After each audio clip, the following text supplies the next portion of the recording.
नमस्ते। मैं आप सभी को इस वेबिनार में स्वागत करती हूँ।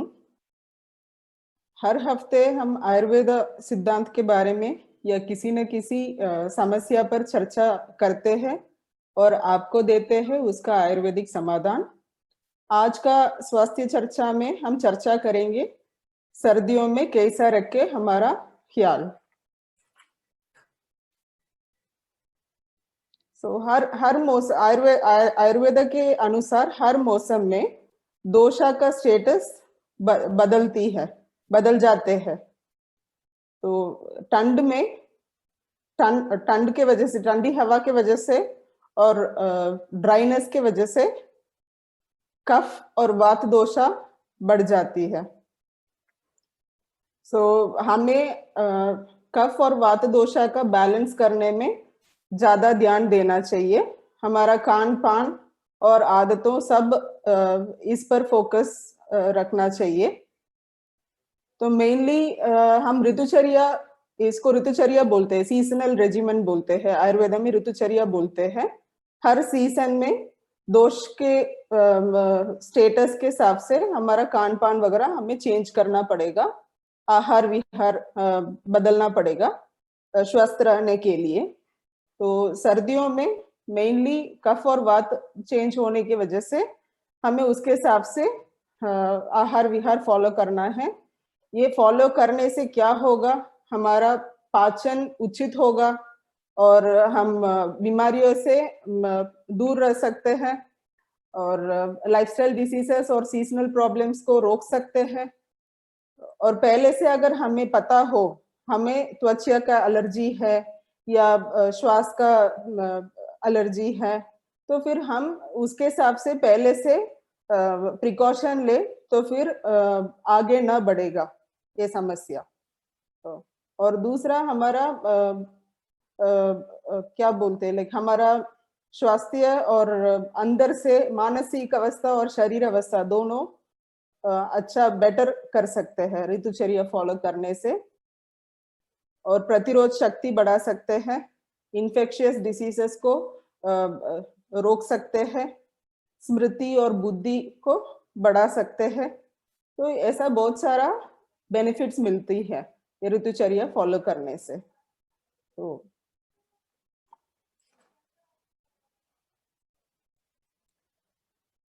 इसमें आप देख सकते हो विंटर्स में कफ और वात प्रदान होती है, क्योंकि ठंड के वजह से ठंड का क्वालिटी कफ दोषा और वात दोषा दोनों को बढ़ाती है और ड्राइनेस वो वात को बढ़ाती है। सो मेनली आपने हमारा पहले वेबिनार्स में देखा होगा या बुक्स में या इंटरनेट में पढ़ा होगा दोष के बारे में और प्रकृति के बारे में। तो इसमें मेनली इस सीजन में वात प्रकृति लोग और कफ प्रकृति लोग दोनों ज्यादा ध्यान देना चाहिए अपने स्वास्थ्य पर, क्योंकि ये लोग ज्यादा बीमार पड़ सकते हैं, क्योंकि इनको ऑलरेडी इनका वात और कफ बढ़ा हुआ है इनका शरीर में, इसलिए इनको ज्यादा ध्यान देना चाहिए। पित्त प्रधान लोग भी ध्यान देना है, बट उनको इतना प्रॉब्लम्स नहीं होती है, क्योंकि ठंड के वजह से पित्त प्रॉब्लम लाइक एसिडिटी वगैरह कम हो जाती है, जलन वगैरह कम हो जाती है सर्दियों में।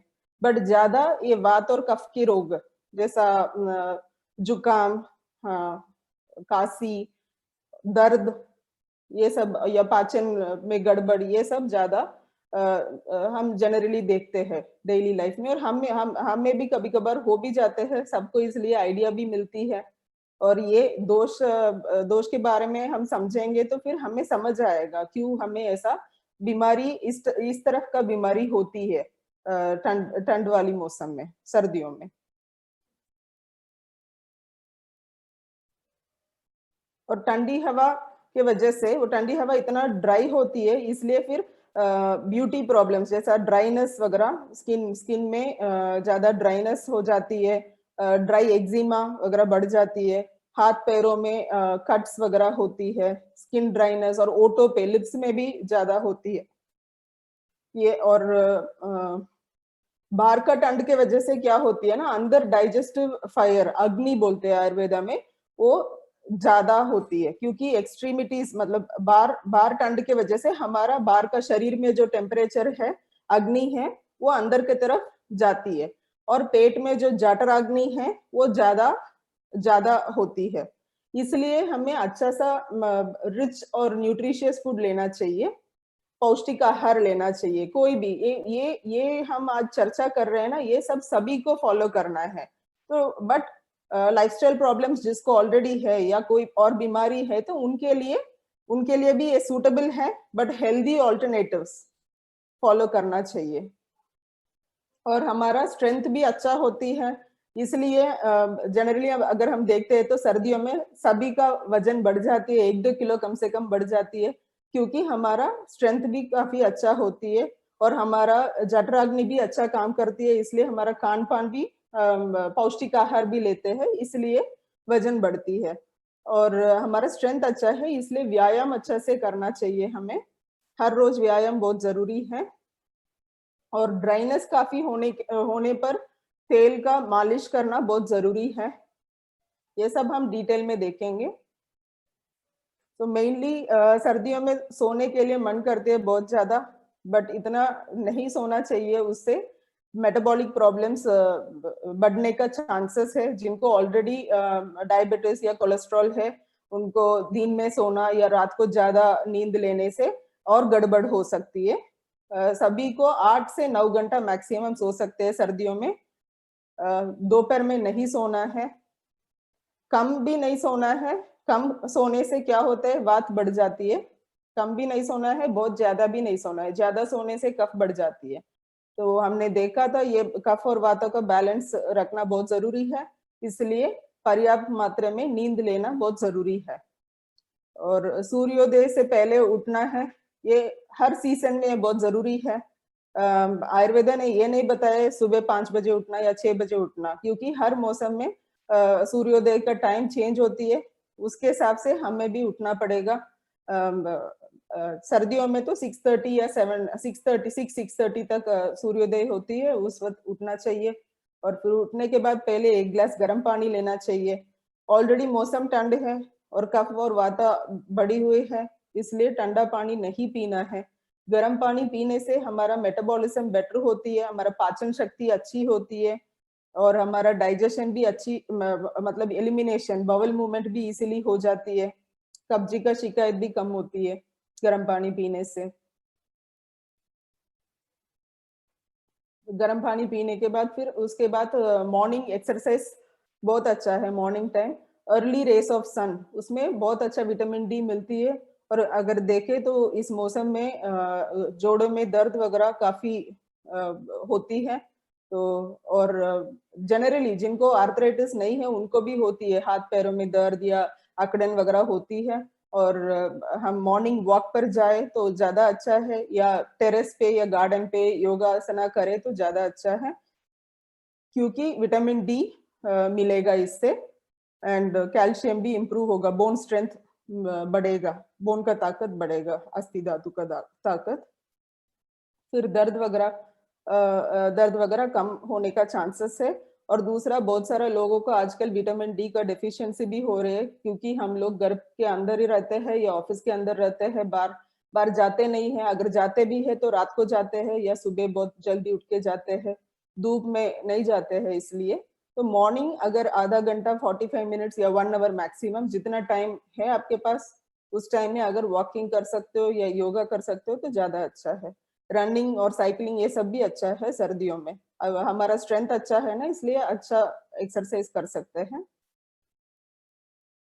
और हर्बल टी, ऐसा दूध के चाय भी पी सकते हैं 1-2 कप, क्योंकि दूध भी अच्छी है सर्दियों में। हल्दी वाला दूध, केसर केसर और हल्दी वाला दूध ज्यादा अच्छा है, क्योंकि हल्दी और केसर गर्म करती है। और सर्दियों के लिए पौष्टिक आहार है दूध, तो उसमें डाल के पिए तो उसको गर्म तासीर हमारा शरीर को अफेक्ट नहीं करेगा।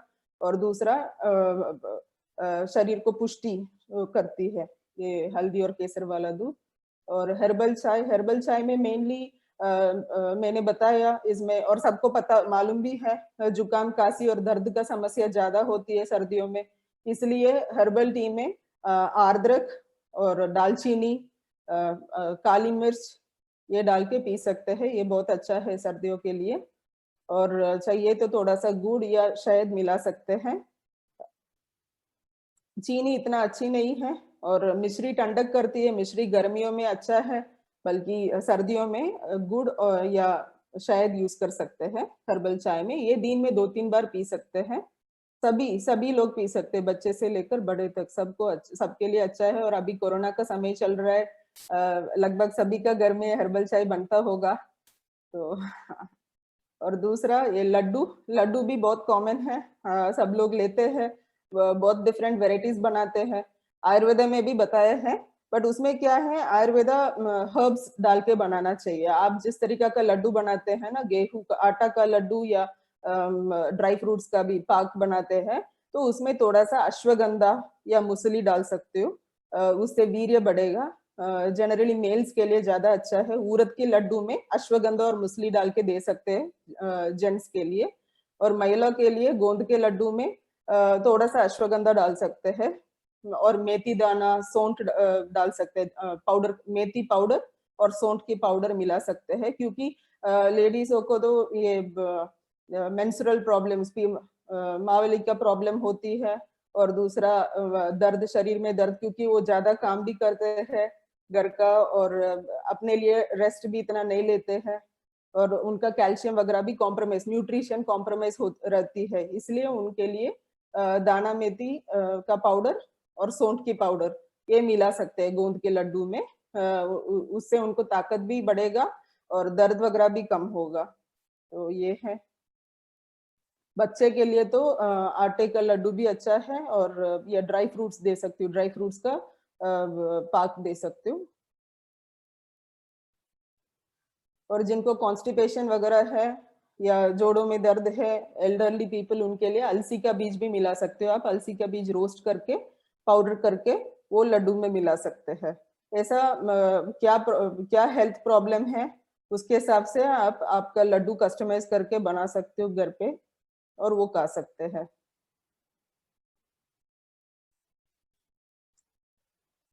सो आहार विहार में मेनली तो मैंने बताया था, जाट रागनी और डाइजेस्टिव फायर बहुत ज़्यादा है, इसलिए हमें भूखे नहीं रहना चाहिए सर्दी में। तो समय पर भोजन करना है और 3-4 बार खाना बहुत ज़रूरी है। अच्छा अच्छा मात्रा में लेना चाहिए।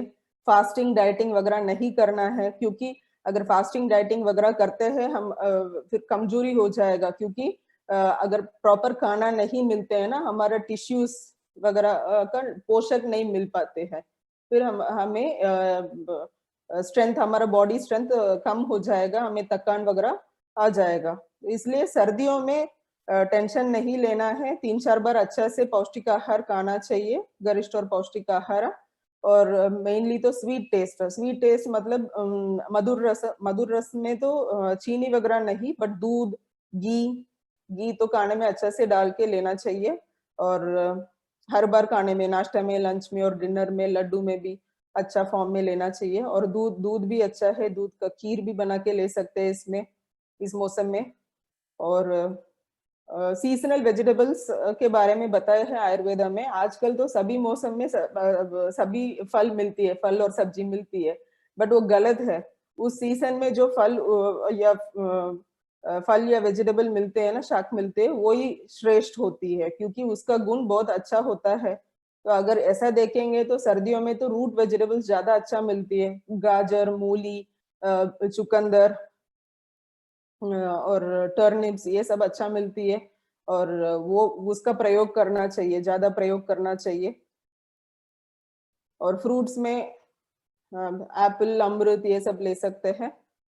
और फिर अगर कोई नॉन वेजिटेरियन है, तो नॉन वेजिटेरियन फूड भी इस मौसम में कम मात्रा में, आयुर्वेदा ने ये बताया है, जो नॉन वेजिटेरियन खाते हैं उनका तरीका भी बताया है, भोजन बनाने का तरीका, खाने का तरीका सब बताए हैं। तो उसके हिसाब से हम बना के खा सकते हैं। हर रोज नहीं, कभी-कभार हफ्ते में 1 बार या 2 बार, क्योंकि हमारा अग्नि भी ज़्यादा है, पच जाएगा। ये सब हेवी होती है नॉन वेजिटेरियन फूड, फिर भी वो पच जाएगा इस मौसम में। और नरिशमेंट के लिए भी अच्छा है, इसलिए ये ले सकते हैं। और गुड़ का प्रयोग करें, गुड़ गरम ही, मतलब वो स्वीट टेस्ट भी है और गरम भी करते हैं शरीर को, इसलिए वो अच्छा है। और शहद भी अच्छा है। दूध सुबह शाम दोनों टाइम ले सकते हैं तो ज़्यादा अच्छा है।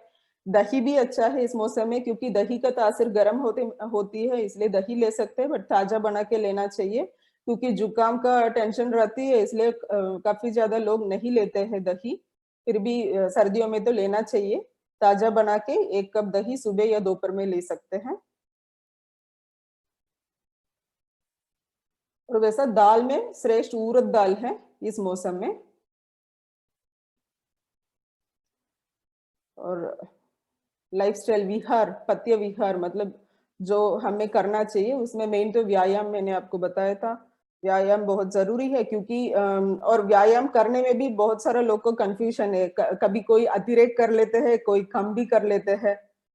मीडियम में करना चाहिए। मतलब जब हमारा इधर फ़ोरहेड में पसीना आते हैं ना, वही सही टाइम है व्यायाम बंद करने के लिए, एक्सरसाइज़ बंद करने के लिए। उसका मतलब सर्दियों में ज़्यादा करना चाहिए, गर्मियों में कम करना चाहिए। और फिर मसाज बहुत अच्छा है, सभी लोग करते हैं सर्दियों में, क्योंकि सरसों का तेल से करते हैं, क्योंकि शरीर गर्म होगा उससे। और दूसरा तेल मसाज से क्या होगा, अकड़न वगैरह कम होगा, फ्लेक्सिबिलिटी बढ़ेगा, दर्द वगैरह कम होगा, और कफ वात दोनों दोषा बैलेंस में आ जाएगा अभ्यंग करने से। इसलिए अभ्यंग तो रोज करने के लिए बताया है, आयुर्वेद दिनचर्या डेली रेजिमेंट में बताया है अभ्यंग रोज करने के लिए। बच्चे से लेकर बड़े तक कर सकते हैं अभ्यंग, बहुत अच्छा है। बच्चे में मसाज करने से, बच्चे को मसाज करने से क्या होगा, उनका बोन्स और मसल का ताकत बढ़ेगा, और उनका ग्रोथ रेट अच्छा होगा। और बड़े बड़े लोग को क्या होती है, डिजेनरेटिव डिसीजेस, जैसा उनको जोड़ों में दर्द और कमजोरी, ड्राइनेस, ये सब ज्यादा रहते हैं, तो उनके लिए भी मसाज अच्छा होती है। और जैसा मिडिल एज में क्या होती है ना, ज़्यादा स्ट्रेस रहते हैं लोगों को, तो ये तेल वाला मसाज से स्ट्रेस लेवल थोड़ा कम होती है, अच्छी सी नींद आती है। तो और ये सर्दियों में रोज मसाज करना अच्छा अच्छा है। और उद्वर्तन तो क्या है, वो सर्दियों में हमारा वजन जनरली बढ़ जाती है ना, तो इसलिए हमारा फैट टिश्यू को स्क्रब करने के लिए ये उद्वर्तन मसाज बताया है। और दूसरा हमारा सर्कुलेशन थोड़ा कम हो जाती है, क्योंकि हम इतना एक्टिव नहीं है सर्दियों में, और हम फुल टाइम स्वेटर पहन के रहते हैं या फुल्ली कवर्ड रहते हैं, इसलिए भी हमारा सर्कुलेशन को इम्प्रूव करने के लिए ये उद्वर्तन बताया गया। उद्वर्तन पाउडर मिल जाएगा आपको, आयुर्वेदा उद्वर्तन पाउडर, वरना आप घर पे भी बना सकते हो। चने दाल का पाउडर और त्रिफला, लोदरा, मुस्ता, ऐसा हर्ब्स मिला के आपको खुद करना पड़ेगा। रोज नहाते समय उद्वर्तन पाउडर लगा सकते हो। उद्वर्तन पाउडर से पहले स्क्रब करना है बॉडी को गुनगुना पानी में मिला के, फिर उसके बाद आप पानी से वॉश कर सकते हो। और फिर हेड मसाज बहुत अच्छा है, क्योंकि इसमें इस सीजन में तो सर्दियों में तो ड्राई स्कैल्प और ड्राई हेयर्स होती है, और डैंड्रफ का समस्या भी बहुत ज्यादा होती है ड्राइनेस के वजह से। और ऊपर से बाल धोने का फ्रीक्वेंसी कम कर देते हैं ठंड की वजह से, इसलिए भी डैंड्रफ बढ़ जाती है, और ड्राई हेयर्स और हेयर फॉल समस्या बहुत ज्यादा होती है सर्दियों में। हेड मसाज करने से ये समस्या को दूर कर सकते हैं हम। तो हफ्ते में 2 या 3 बार, कम से कम 2 या 3 बार बाल में तेल लगाना है और शैम्पू करना है। जिनको डैंड्रफ है, वो नहाने के 10 मिनट पहले तेल लगाना चाहिए बालों में। जिनको डैंड्रफ नहीं है, वो रात को लगा के ओवरनाइट तेल को बालों में रख के नेक्स्ट डे वॉश कर सकते हैं, क्योंकि तेल ज़्यादा देर रखने से भी डैंड्रफ बढ़ जाती है। और फिर हेयर वॉश के लिए हमें आयुर्वेदिक शैम्पूज़ जिसमें कम केमिकल है, और ड्राई मतलब शिकाकाई वगैरह हर्बल कंडीशनर्स मिलती है, वो यूज़ कर सकते हैं ड्राइनेस से प्रिवेंट करने के लिए। और सेक बहुत अच्छा है, स्वेदन प्रोसीजर। स्वेदन तो बहुत सारा प्रकार का स्वेदन होती है आयुर्वेदा में। एक तो बाष्प स्वेदन बोलते हैं, जो मालिश आयुर्वेदा सेंटर में मालिश के बाद बिठाते हैं, फुल बॉडी स्वेटिंग का स्टीम बाथ। और दूसरा पत्र पोटली सेक से जोड़ों में दर्द और मसल पेन वगैरह कम होती है। और व्यायाम तो हमने देख लिया था। और फिर सन बाथिंग, आतप सेवन भी मैंने बता दिया था, विटामिन डी के लिए हमें थोड़ा सन बाथिंग करना चाहिए, और सर्कुलेशन इंप्रूव करने के लिए भी सन बाथिंग बहुत इम्पोर्टेंट है, आतप सेवन बहुत इम्पोर्टेंट है। और फिर हमें मतलब गर्म कपड़ा पहन के रहना है, और अगर बाहर जाते हैं तो कान में कॉटन लगाना है और मास्क पहनना है, मतलब नाक को बंद कवर करना है। ये तो अभी कोरोना के चक्कर में सभी को हो रही है नाक को कवर करना, बट कान को भी प्रोटेक्ट करना है, क्योंकि ये जल्दी से जिनको ऑलरेडी साइनस वगैरह है, एलर्जी वगैरह है, तो सर्दियों में बढ़ जाती है ठंडी हवा की वजह से, इसलिए ढक के जाना है अच्छा से। और लेयर्ड क्लोथिंग, गुरु वस्त्र धारा, उष्ण गुरु वस्त्र धारा, लेयर्ड क्लोथिंग बहुत जरूरी है, वरना ठंड की वजह से हमें बीमार पड़ सकते हैं, पीड़ित हो सकते हैं। और फिर समर में हम लोग चंदन वगैरह लगाते हैं, और चंदन बॉडी में भी थोड़ा लगा सकती हूँ, उससे हमारा शरीर ठंड रहेगा। और गर्मियों में तो अगुरु और कस्तूरी वगैरह बताए गए, ये सब उष्ण औषधि है, उष्ण द्रव्य है, जो लगाने से हमारा शरीर थोड़ा गर्म रहती है। और जो नहीं करना है वो इसमें बताया है, इस स्लाइड में बताया है।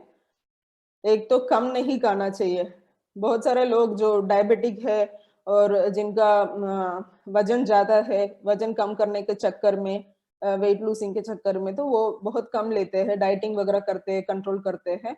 इस मौसम में बिल्कुल नहीं करना चाहिए, क्योंकि फिर थकान वगैरह आ जाएगा। अच्छा से इस मौसम में खाना चाहिए। इस मौसम में कितना भी खाए वजन इतना नहीं बढ़ते हैं, मतलब 1-2 किलो जो बढ़ेगा इस मौसम में, फिर बाद में वो कम भी हो जाएगा, नॉर्मल डाइट पर आए तो कम भी हो जाएगा, क्योंकि हमारा अग्नि इसमें तेज है।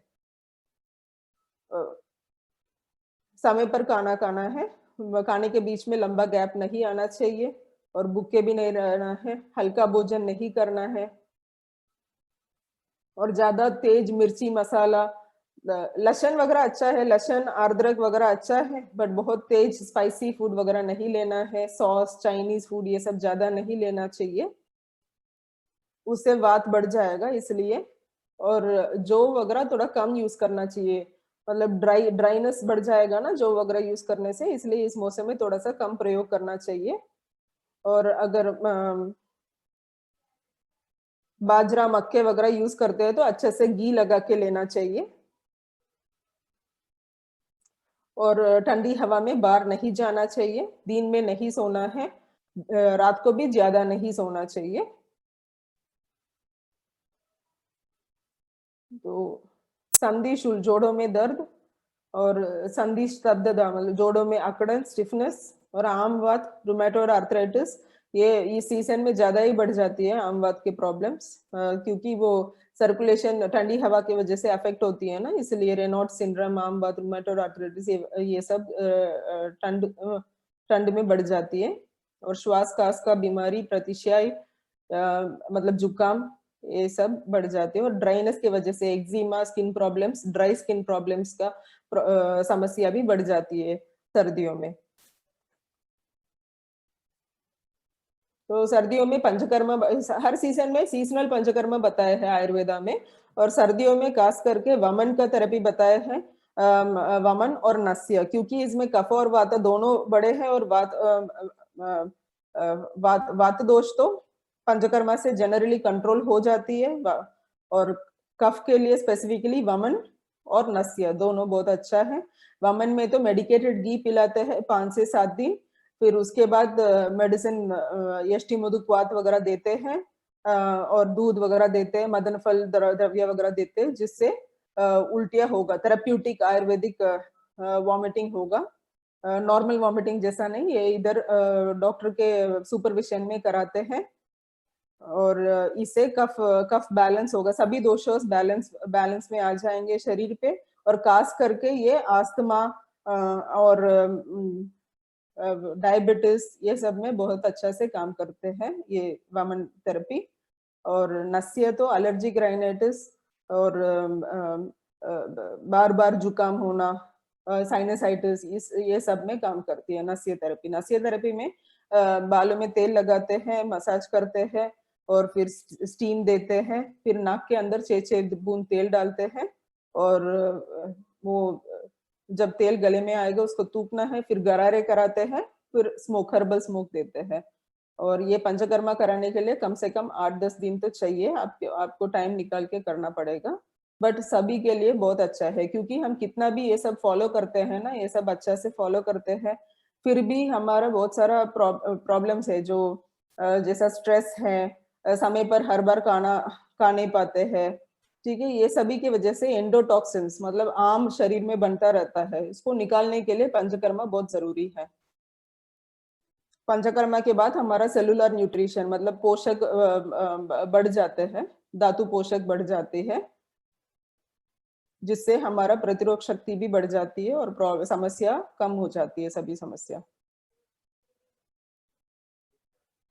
और ये ड्राइनेस बीमारी के लिए, ड्राइनेस प्रॉब्लम और ये ड्राई स्किन प्रॉब्लम्स के लिए तिल का तेल बहुत अच्छा है। वो फेस में भी लगा सकते हैं, फेस मसाज कर सकते हैं। हम लोग बहुत क्रीम्स वगैरह यूज करते हैं, lotions, body lotions, moisturisers use करते हैं, बट तेल बहुत अच्छा है, क्योंकि तेल डीप स्किन लेयर में भी जाते हैं और अंदर से नरिशमेंट देती है और सर्कुलेशन भी बढ़ाती है और शरीर को गर्म भी करती है।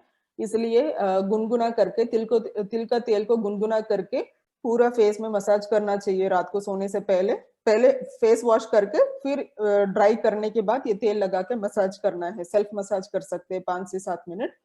और जनरली सभी को ड्राई स्किन हो जाती है विंटर्स में, इसलिए तिल का तेल सबके लिए सूटेबल है। और फिर दूसरा पैर में भी क्रैक्ड हील्स में भी ये तिल का तेल लगा सकते हैं, बहुत अच्छा है। या घी को हम वॉश करते हैं, 100 बार पानी में वॉश करते हैं, शतदौत घृत करके नाम है। आयुर्वेद में शतदौत घृत मतलब 100 बार घी को पानी में वॉश करते हैं। वो उसमें घी का क्वालिटी होती है उसमें, और बहुत बेस्ट है, मॉइस्चराइजिंग एक्शन है उसमें। तो वो यूज कर सकते हैं फेस में और पैर में यूज कर सकते हैं, रोज यूज कर सकते हैं, बहुत अच्छा है। और ओटो में भी ऐसा एलोवेरा जेल लगा सकते हैं या घी लगा सकते हैं रोज। और अंदर भी अच्छा से पानी पीना बहुत जरूरी है, क्योंकि हम सर्दियों में वैसा ही पानी का मात्रा कम कर देते हैं और उसके वजह से भी और ड्राइनेस बढ़ जाती है। इसलिए हमें कम से कम 1.5 से 2 लीटर पानी मतलब कम से कम 6 से 8 गिलास पानी पीना बहुत जरूरी है सर्दियों में। और जुकाम काशी का समस्या में मेनली तो हमें स्टीम इनहेलेशन करना है। जिनको ऑलरेडी साइनस या रेस्पिरेटरी एलर्जी है, उनको तो पहले से ही प्रिकॉशन लेना बहुत जरूरी है। रोज ये स्टीम इनहेलेशन करना है और पानी को गर्म करके उसमें थोड़ा सा हल्दी और पेपरमेंट डाल सकते हैं या यूकलिप्टस अजवाइन डाल सकते हैं। अजवाइन का बाफ ले सकते हैं, रोज ही रात को लेना चाहिए। रात को लेना बेटर है, क्योंकि ये बाफ लेने के बाद आपको ठंडी हवा में नहीं जाना चाहिए। तो इसलिए रात को ये करके फिर उसके बाद ड्राई करने के बाद अणु तेल लगाना चाहिए। अणु तेल डायरेक्टली डाल सकते हैं ड्रॉपर में, एक एक बूंद नाक में, या वरना उंगली में लेके अंदर लगा सकते हो रात को सोने से पहले, जिससे बार बार जुकाम नहीं लगेगा। और दूसरा, गर्म पानी से गरारे करना है। गर्म पानी में थोड़ा सा हल्दी और नमक डाल के दिन में एक बार कभी भी गरारे कर सकते हैं। इससे भी हल्दी तो एंटी इन्फेक्टिव है और एंटी माइक्रोबियल एक्शन, इसलिए इससे सर्दी जुकाम का प्रॉब्लम्स कम होगा ये करने से। प्रिवेंशन के लिए कर सकते हैं ये दिन में एक बार। और फिर आर्द्रक आर्द्रक वाली चाय ले सकते हैं, हर्बल टी। मतलब पानी में थोड़ा सा आर्द्रक और लौंग डाल के ले सकते हैं, या आर्द्रक का रस में शायद मिला के भी, अगर काशी है तो प्रोडक्टिव कफ जब बेलगम आती निकलती है तो फिर अदरक का रस में थोड़ा सा शायद मिला के ले सकते हैं।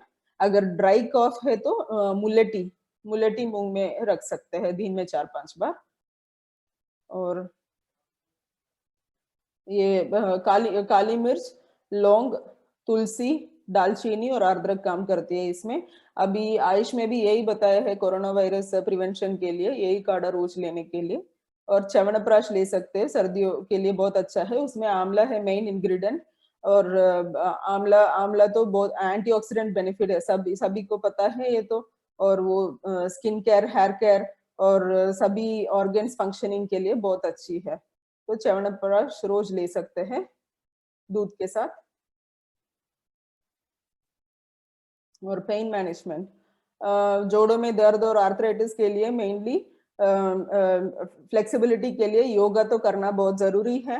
हर रोज सुबह सुबह ही ज्यादा होती है जनरली अकड़न वगैरह ठंडी ठंडी ठंड सर्दियों में। और सुबह उठकर 5-7 मिनट पहले एक्सरसाइज, रोटेशन और सिंपल स्ट्रेचिंग वगैरह करना चाहिए, जिससे थोड़ा फ्लेक्सिबिलिटी इंप्रूव होगा। उठते नहीं भागना है, किचन में या काम पे नहीं भागना चाहिए। पहले 10 मिनट तो कम से कम शरीर को दे पहले, थोड़ा सा रोटेशन वगैरह करने के बाद फिर दिन में कभी भी जब टाइम मिलते हैं तो मालिश करना बहुत जरूरी है। और मालिश के लिए घर पे ही ऑयल प्रिपेयर कर सकते हैं। सरसों का तेल को गरम करके उसमें थोड़ा सा लहसुन और अजवाइन डाल के गरम करके वो बॉटल में भर के रख सकते हो और वो रोज लगा सकते हो। ये वैसा ही बहुत लहसुन और अदरक ज्यादा गर्म है और सरसों का तेल भी ज्यादा गर्म है, इसलिए हल्का हाथ से लगाने से ही आराम मिलेगा। तो ज्यादा तेज से मालिश करने का जरूरी नहीं है। थोड़ा सा ये तेल को गुनगुना करके लगाना चाहिए और फिर नमक के पोटली से सेक कर सकते हैं। मोटा नमक को तवे में फ्राई करके फिर पुराना कपड़ा में बांध कर उसको उसी से सेक करना चाहिए। ये दिन में एक बार करना है, तेल लगा के सेक करना। और फिर सौंठ का पानी बहुत अच्छा है इसमें, स्पेशली आम बात में बहुत अच्छा से काम करते हैं सौंठ का पानी। दिन में 1-2 बार पी सकते हैं, या जिनको ज्यादा दर्द है और वेट लॉस भी करना है तो 1 लीटर सौंठ का पानी बना के रख सकते हैं। मतलब 1 लीटर गर्म पानी में 1 चम्मच सौंठ डाल सकते हैं। सौंठ का पाउडर डाल सकते हैं या थोड़ा सा पीस के डाल के छान के फिर थर्मस में भर के रखिएगा और कम मात्रा में पूरा दिन भर पीते रहिएगा। और ये दाना मेथी, अजवाइन और काली जीरी, ये तीनों को समगुण में लेकर पीस के पाउडर बना के रख लीजिएगा और आधा चम्मच रोज ले सकते हैं, जिससे दर्द का समस्या कम होगा। इससे वेट लॉस भी होती है। और मेनली ज्यादा जिनको दर्द है वो ज्यादा ठंडा ठंडा चीज नहीं लेना चाहिए, खास करके सर्दियों में ठंडी चीज नहीं लेना चाहिए।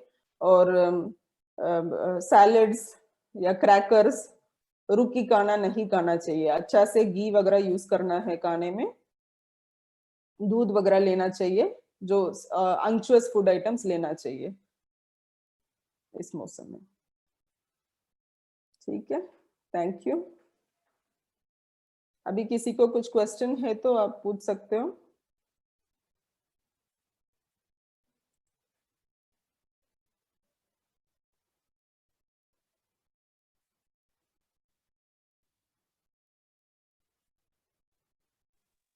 हेलो। हेलो। हाँ डॉक्टर साहब एक चीज बताइए, सर्दी के अंदर चाय चाय जो हम लेते हैं उसमें अदरक वगैरह डाल के पी सकते हैं? हाँ बिल्कुल, बट अगर एसिडिटी का प्रॉब्लम है तो नहीं लेना चाहिए। एसिडिटी वगैरह नहीं है तो अदरक डाल के लेना चाहिए। अच्छा है अदरक डाल के लेना सर्दियों में। और ये लेमन, जिंजर और हनी, इन तीनों को गर्म पानी में डाल के पिया जा सकता है? बिल्कुल बिल्कुल, बहुत अच्छा है। इनको खाली पेट लेना चाहिए या काली बाद में पेट भी भी ले ले सकते सकते हैं? नहीं, काली पेट लेना बहुत श्रेष्ठ है, बेस्ट है। अदरवाइज बाद में भी ले सकते हैं, कभी भी दिन में ले सकते हैं।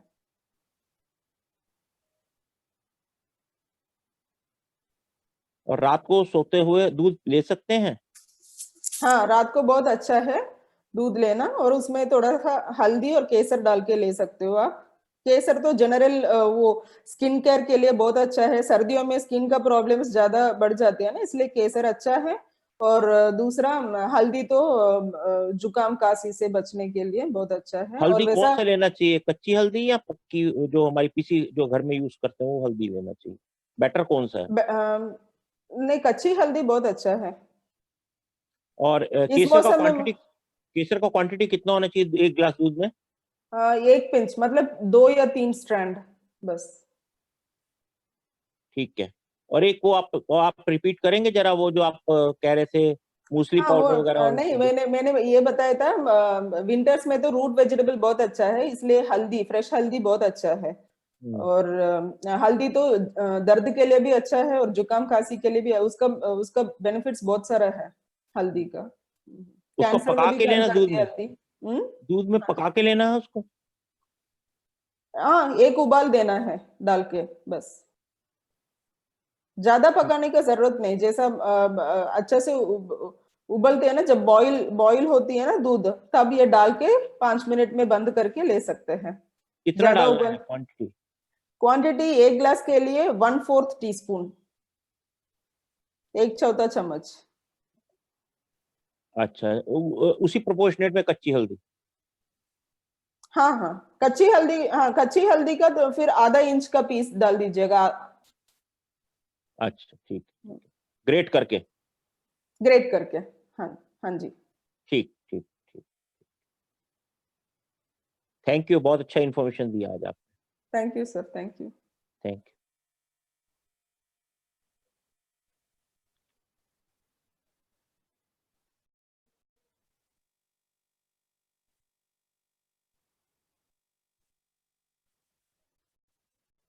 और किसी को कुछ पूछना है? संडे भी कर सकते हैं प्रोग्राम ये? सर हमने एक बार किसी का रिक्वेस्ट पर संडे किया था, बट फिर उसमें ज्यादा लोग एनरोल नहीं हो पाए। मतलब यही सबको सैटरडे, ज्यादा लोग हमने वोटिंग रखा था, बहुत सारा लोग को सैटरडे चाहिए थी, इसलिए फिर वापस सैटरडे शुरू कोई कर बात नहीं, दिया। No problem. हाँ, but this will be available online sir, तो आप देख सकते हो। ये हम यूट्यूब में डाल देते हैं ये वीडियोस, तो देख के भी आप क्वेश्चंस वगैरह आप कॉल पे पूछ सकते हो या ईमेल कर सकते हो। It is always available online at any time. अच्छा, जो हार्ट के मरीज है उनको क्या प्रिकॉशंस लेना है इन दिनों में? सर हार्ट प्रॉब्लम्स के लिए? हाँ हाँ। हार्ट प्रॉब्लम्स, वही हार्ट प्रॉब्लम्स और डायबिटीज लोग को भी थोड़ा सा घी और दूध वगैरह थोड़ा इस मौसम में लेना बहुत जरूरी है, वरना ज्यादा दिक्कत आएगा ना, वात का प्रॉब्लम बढ़ेगा। इसलिए तो उनको प्रिकॉशंस के लिए कुछ नहीं, एक्सरसाइज कर सकते हैं इस मौसम में, और कम मात्रा में करना चाहिए, ज्यादा नहीं करना चाहिए। बाकी सारे लोग की तरफ ज्यादा नहीं करना है, कम मात्रा में बट एक्सरसाइज करना चाहिए। गुनगुना पानी और अर्जुन का चाल का चाय पी सकते हैं वो, अर्जुन की हर्बल टी बहुत अच्छा होती है। घी तेल उनके लिए थोड़ा कम प्रयोग करना है, बट लेना तो चाहिए, उनको भी थोड़ा देना है। क्योंकि नरिशमेंट के लिए एजिंग में क्या होते हैं ना सर, शरीर में ड्राइनेस आ जाती है, काफी डिजेनरेटिव चेंजेस आ जाती है। फिर उसको काउंटरैक्ट करने के लिए तेल और घी या अंचुअस फूड जैसा दूध वगैरह बहुत जरूरी है। तो बिल्कुल ये सब बंद करना गलत है, कम मात्रा में लेना है। जैसा लो फैट मिल्क ले सकते हैं, और घी में बिलोना घी ऑप्ट कर सकते हैं, ऐसा हेल्दी ऑप्शंस चूज कर सकते हैं। डायबिटिक लोग भी थोड़ा बहुत मीठा ले सकते हैं इस मौसम में, मतलब ड्राई फ्रूट्स, मतलब चीनी नहीं, बट ड्राई फ्रूट्स गुड़ वगैरह थोड़ा ले सकते हैं। उससे अगर एक्सरसाइज वगैरह करते हैं तो उससे डायबिट शुगर लेवल्स नहीं बढ़ता है, सेफ है। ऐसा ही हार्ट पेशेंट्स के लिए भी बिलोना घी थोड़ा बहुत प्रयोग कर सकते हैं।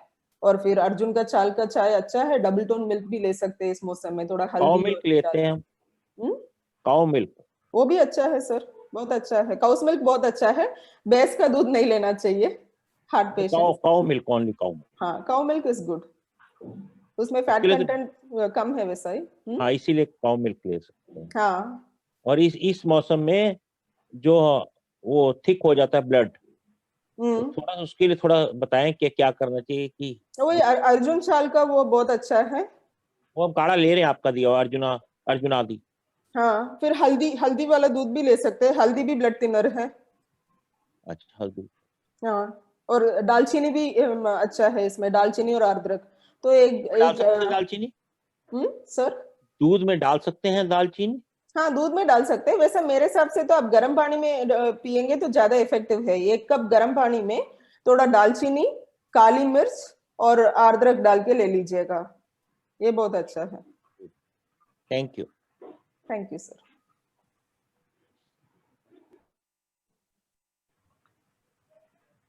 हेलो।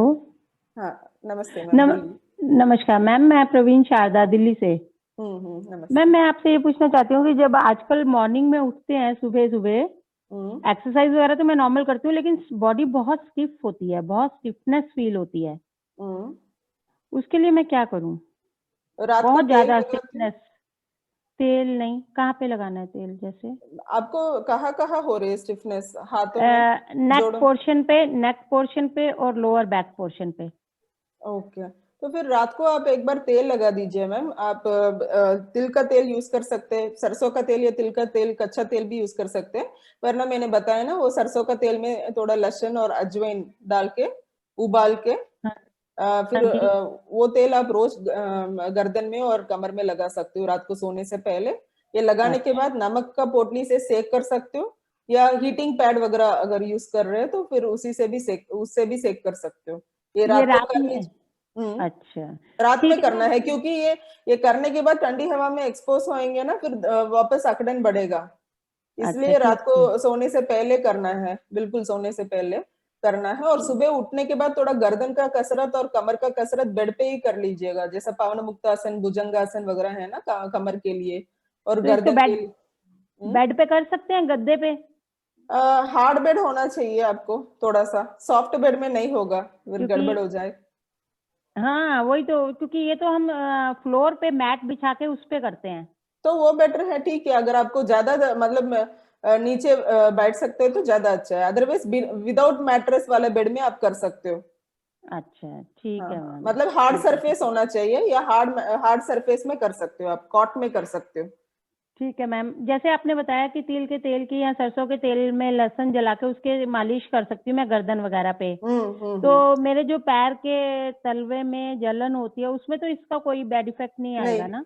जहाँ जलन पैरों में वो जलन है ना, तलवे में जलन के लिए तो आप घी लगा सकते हो। घी या नारियल तेल बहुत अच्छा है, वो भी रात को सोने से पहले लगा के मोजा पहन लीजिएगा, बेटर है।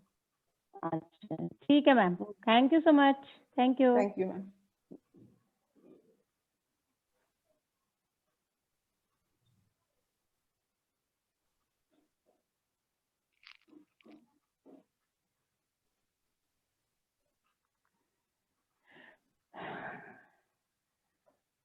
डॉक्टर साहब दिव्य प्रकाश बोल रहा हूँ। हाँ नमस्ते सर। नमस्ते। अब मूसली पाउडर क्या बता रहे थे आप, जरा उसका रिपीट कर दें। अच्छा सर, वो मैंने कहा मूसली और अश्वगंधा दूध के साथ उबाल के ले सकते हैं, अदरवाइज लड्डू जो बनाते हैं ना, आटे के लड्डू। बनाने का कोई काम नहीं मैडम, टाइम नहीं बनाने का, आप ये बता दीजिए। नहीं, वो जनरली लोग बाग करते हैं ना, इसलिए मैंने एडिशनल वो बताया, लड्डू बनाते समय ही पाउडर भी मिला देना। नहीं, आप बिना लड्डू के बता दीजिए वैसे। बिना लड्डू को तो रात को वो दूध लेते हो ना, उसमें आप अश्वगंधा और मूसली दोनों मिला के कितना क्वांटिटी बताइए मैडम। आधा चम्मच सर, मतलब 2 ग्राम अश्वगंधा, 2.5 ग्राम अश्वगंधा, 2.5 ग्राम मूसली डाल के उबाल के 1 कप दूध, 1 कप पानी, 2.5 ग्राम अश्वगंधा, 2.5 ग्राम मूसली डाल के उबाल के, जब वाटर इवेपोरेट हो जाते हैं ना, मतलब जब 1 कप बचता है तब आपको लेना है। अश्वगंधा और मूसली पेस्ट जैसा बन जाएगा, उसके साथ ही लेना चाहिए, फिल्टर करने का जरूरत पानी में डाल देना पहले, पानी में उबालना पहले? नहीं, पानी और दूध मिला के, मतलब आधा कप पानी, आधा कप दूध। हाँ, दोनों इक्वल क्वांटिटी पानी और इक्वल क्वांटिटी दूध, मतलब 1 कप दूध 1 कप पानी, दोनों साथ में डाल के पैन में, उसमें अश्वगंधा और मूसली डाल के 2.5 ग्राम डाल के उबाल के 5-7 मिनट, 10 मिनट मैक्सिमम उबालने से जब 1 कप बचता है ना, तब आपको पीना है। ठीक है। उसमें चीनी वगैरह, सॉरी शुगर, शक्कर वगैरह डाल सकते हैं कि नहीं? बूरा डाल सकते हैं।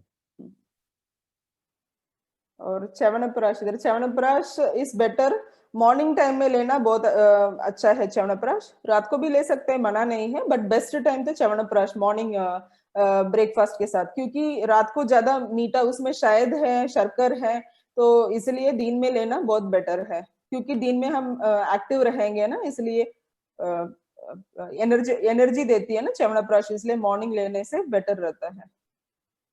तो शुगर फ्री वाला बेटर है ना? यस सर, शुगर फ्री, अगर शुगर डायबिटिक पर्सन के लिए शुगर फ्री बेटर है। अदरवाइज ऑल्सो सर्दियों में मैंने बताया ना सर, 1 चम्मच च्यवनप्राश से नहीं बढ़ेगा अगर अच्छे क्वालिटी है तो, क्योंकि कोई इसमें मतलब इसमें शायद मिलाते हैं, शायद तो अगर अच्छे क्वालिटी का है तो शुगर नहीं बढ़ाती है, और चीनी नहीं, मिश्री अगर मिलाते हैं तो मिश्री तो शुगर को इतना नहीं बढ़ाती है सर्दियों में। 2-3 महीना लेने से, जिनको शुगर कंट्रोल है वो ले सकते हैं 1 चम्मच च्यवनप्राश रोज। अगर शुगर कंट्रोल में नहीं है तो मत लेना। कंट्रोल में कंट्रोल है तो ठीक है, बट शुगर फ्री आपको अच्छा क्वालिटी मिल रहे तो वो कंटिन्यू कर लेना शुगर फ्री। पतंजलि का ही मिलता है। उसको आप क्या रिकमेंड करते हैं? सर ठीक है, thank you. Thank you sir.